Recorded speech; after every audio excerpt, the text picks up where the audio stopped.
Hello guys, welcome back to my channel. Apa kabar kalian hari ini? Aku harap kalian semua dalam keadaan yang happy dan tentunya sehat selalu. Sebelum aku masuk ke dalam video, aku harap kalian mau support atau dukung aku. Caranya so easy peasy lemon squeezy guys. Just click the subscribe button dan jangan lupa juga untuk hit the bell supaya kalian tahu kalau aku masukin video baru. Are you ready guys? Let's go.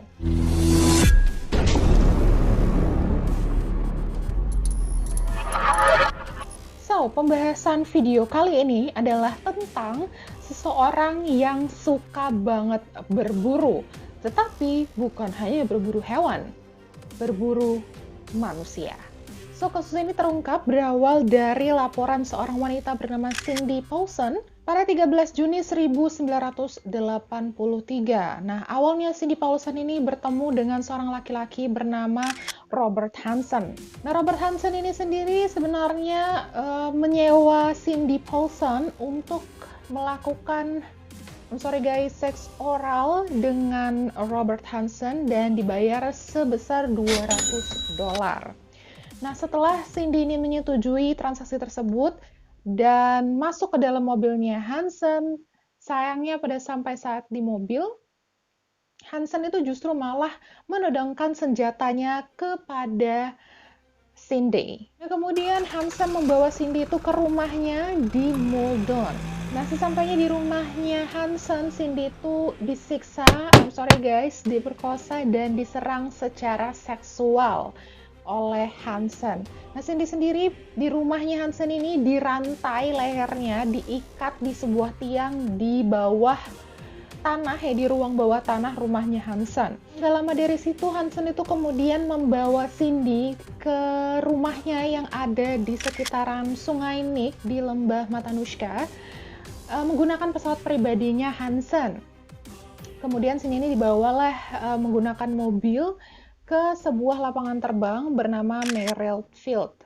Nah, sesampainya di lapangan terbang tersebut, Cindy yang dengan keadaan terikat, yang duduk di kursi depan, itu menunggu-nunggu kesempatan apakah dia bisa kabur dari Hansen apa enggak. Jadi dia benar-benar mengekori Hansen itu kemana dan menunggu kesempatan tiba.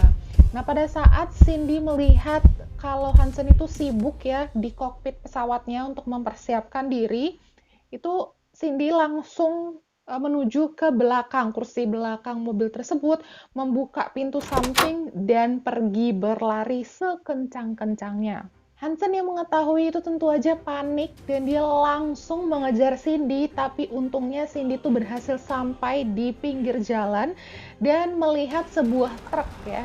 Dan supir truknya itu pun sangat-sangat kaget gitu loh, melihat ada seorang wanita tanpa alas kaki terborgol dengan pakaian yang udah compang-camping banget, nggak karuan gitu.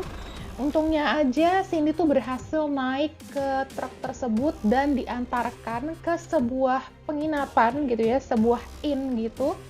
Nah, sesampainya Cindy di penginapan tersebut, dia meminta kepada resepsionis penginapan itu untuk menelpon kekasihnya yang ada di penginapan lainnya. Kemudian si sopir truk itu sendiri langsung melaporkan kejadian ini kepada polisi setempat. Nah, polisi yang mendengar laporan dari supir truk tersebut langsung mencari Cindy dan menemukan Cindy itu di motel tempat kekasihnya berada sendirian. Kemudian Cindy dibawa ke markas APD, ke markas polisi setempat dan diwawancarai di sana. Dia ceritalah mengenai apa yang terjadi padanya dan siapa yang menculiknya.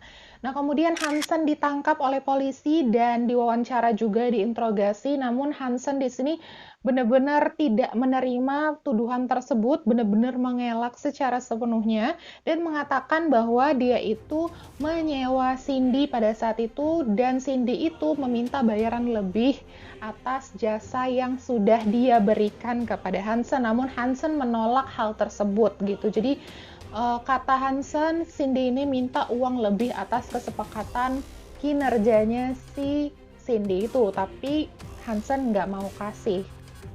Jadi menurut Hansen, Cindy itu lagi cari-cari masalah sama dia gitu. Meskipun Hansen ini memang sudah sering keluar masuk penjara nih guys, tetapi kredibilitasnya sebagai penjual roti, terus kemudian juga alibi yang kuat dari tetangga-tetangganya, juga dari teman-temannya bahwa dia tuh sebenarnya orang yang baik gitu. Itu tuh benar-benar menghapuskan kecurigaan polisi gitu loh. Kemudian karena adanya alibi yang kuat dari teman sekerjanya, juga tetangga-tetangganya gitu, Hansen pun dibebaskan karena kurangnya bukti.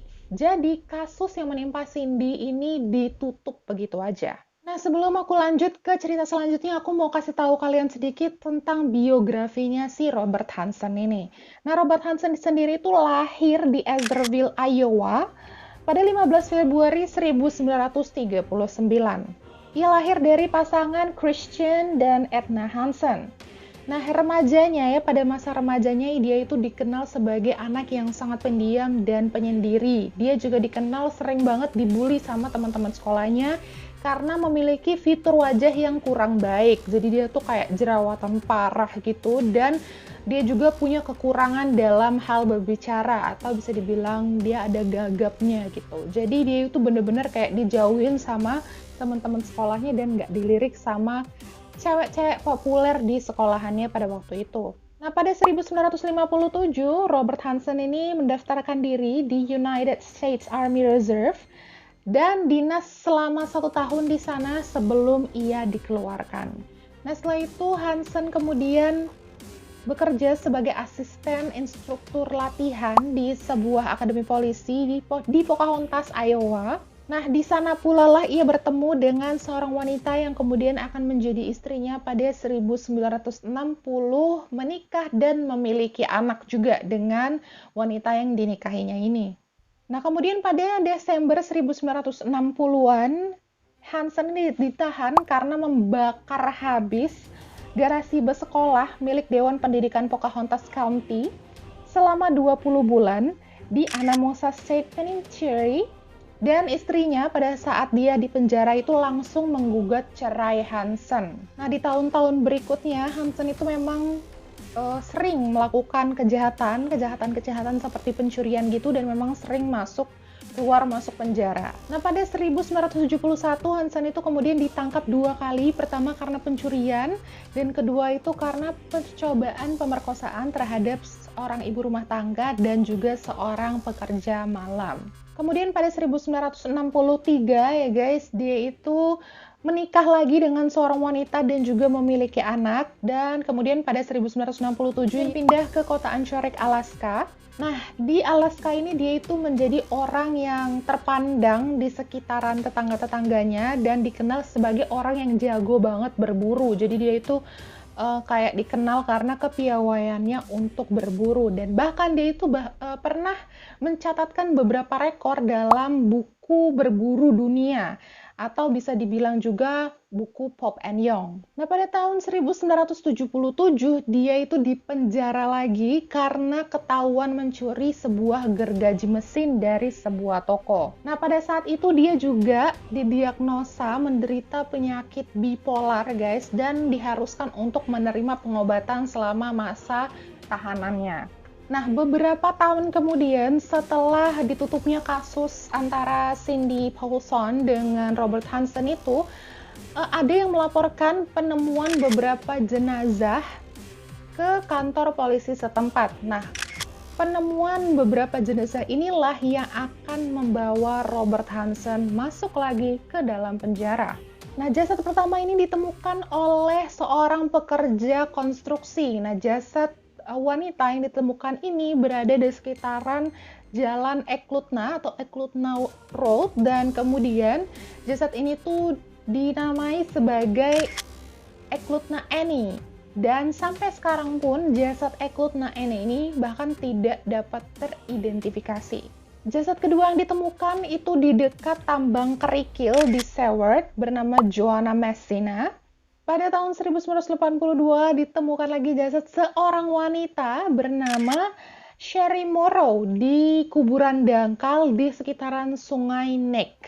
Nah, penemuan jasad ini kemudian dilaporkan kepada FBI dan meminta pertolongan oleh seorang profiler gitu ya, profiler yang bisa membaca kira-kira siapa sih yang melakukan pembunuhan ini dari jasad yang sudah ditemukan. Nah, dari hasil penelitian dilakukan FBI dan para polisi setempat, ditemukan bahwa pelakunya ini adalah satu orang dan memiliki ciri-ciri yang kemungkinan orang ini adalah pria, bisa berburu atau jago berburu, kemudian mungkin ya pernah ditolak sama perempuan, dan suka menyimpan souvenir daripada korban-korbannya. Contoh misalnya perhiasan para korbannya. Nah, dari hasil penelitian inilah diselidiki kira-kira siapa aja sih orang-orang yang cocok dengan profil yang sudah diteliti tersebut. Nah, ketemulah bahwa orang yang paling cocok untuk menjadi pelaku dari pembunuhan ketiga orang yang sudah ditemukan ini adalah Robert Hansen. Dibantu juga oleh kesaksiannya Cindy Paulson dan juga FBI beserta dengan profiler yang tadinya sudah ikut melakukan penelitian. Di situ pula FBI menerbitkan surat penggeledahan untuk Robert Hansen supaya para polisi itu bisa dapat izin untuk menggeledah rumah, pesawat, dan mobilnya Robert Hansen. Pada 27 Oktober 1983, pada saat mereka menggeledah rumahnya Robert Hansen, ditemukan begitu banyak senjata, mulai dari pisau sampai dengan senjata api koleksinya Robert Hansen yang ditemukan di ruang bawah tanahnya Robert Hansen. Dan penemuan terbesarnya mereka adalah peta penerbangan yang sudah dikasih garis X gitu, tanda merah, kecil-kecil di beberapa tempat. Setelah itu, Hansen langsung ditangkap oleh kepolisian dan diinterogasi. Pada awalnya Hansen ya pastinya mengelak dan benar-benar nggak merasa melakukan kejahatan atau melakukan pembunuhan terhadap orang-orang ini. Tapi akhirnya setelah diinterogasi begitu lama, Hansen mengaku juga bahwa ia itu memang adalah pelaku penyerangan dari wanita-wanita Alaska sejak tahun 1971. Diyakini korbannya Hansen ini ada 30 orang, tetapi yang bisa dipertanggungjawabkan sama Hansen ini ada 17 orang wanita, mulai dari usia 16 hingga 40 tahunan. Namun guys, dari 17 wanita, hanya 4 yang menjadi tuduhan resminya Robert Hansen. Nah, menurut pengakuannya Hansen, motif dari penculikan yang ia lakukan terhadap wanita-wanita ini adalah karena memang ia pernah punya masa lalu yang kurang baik dengan wanita-wanita yang cantik-cantik atau yang populer-populer gitu. Jadi caranya dia melakukan aksinya adalah, pertama dia akan mengincar pekerja malam biasanya. Dia akan menyewa pekerja malam tersebut. Setelah itu, setelah dia menyelesaikan urusannya dengan para pekerja malam itu, dia akan menculik mereka. Setelah menculik mereka, dia akan menodongkan senjata api atau pisau kepada mereka, dibawa ke rumahnya. Setelah dibawa ke rumahnya, dia dikerjain lagi, para wanita itu bakal dikerjain lagi sama dia. Setelah itu dirantai, diborgol, disiksa. Kemudian dibawalah si wanita-wanita ini pergi ke rumahnya yang ada di Sungai Nick tadi. Kemudian setelah sampai di sana, si korbannya itu bakal dilepas sama dia. Dilepas dan bermain kucing-kucingan. Jadi dia jadi kucingnya dan si korbannya ini bakalan jadi kayak tikusnya gitu. Mereka bisa lari kemana aja. Tapi kalau ketangkep sama Robert Hansen, begitu ketangkep mereka bakalan langsung dibunuh menggunakan senjata buruan untuk berburunya dia ataupun ditembak menggunakan senjata api miliknya. Tidak hanya pembunuhan aja nih guys yang dia lakukan, tetapi juga dia melakukan tindakan kejahatan lainnya, yaitu pencurian dan penipuan asuransi. Nah, dari penipuan asuransi inilah makanya dia itu sanggup untuk membeli sebuah pesawat terbang pribadi yang dia gunakan untuk mengangkut korban-korbannya ke rumahnya yang ada di Sungai Nek di Lembah Matanuska tadi. Hansen kemudian dijatuhi hukuman 461 tahun penjara di Lembaga Pemasyarakatan Amerika Serikat, Lewisburg, Pennsylvania, dan kemudian pada 1988 ia pindah ke Alaska dan dipenjara di Lannon Creek Correctional Center di Juneau. Dan kemudian pindah lagi ke sebuah penjara di Spring Creek Correctional Center di Seward. Nah, kemudian Robert Hansen ini meninggal di tahun 2014 pada saat usianya yang ke-75 tahun. So, memang dari beberapa kasus yang udah aku bahas sebelumnya, kalau misalnya kalian perhatiin baik-baik biografi dari para serial killers ini pastinya adalah masa lalu yang tidak baik. Contohnya yang paling sering adalah pembulian di lingkungan sekitar, entah itu oleh teman-teman, dikucilkan, dan sebagainya gitu kan. Nah, makanya aku berharap informasi yang aku kasih ke kalian ini bisa membantu kalian untuk belajar bahwa bahkan bulian kecil itu bisa mengakibatkan hasil yang sangat-sangat fatal ketika dia nanti bertumbuh, nggak cuma sama dia, tapi juga ke masyarakat sekitar yang ada di sekitar dia gitu loh. Karena orang-orang nggak bersalah pun nantinya bakal jadi kena getahnya kan. Karena memang bully itu adalah salah satu cikal bakal yang menumbuhkan seorang serial killers, guys.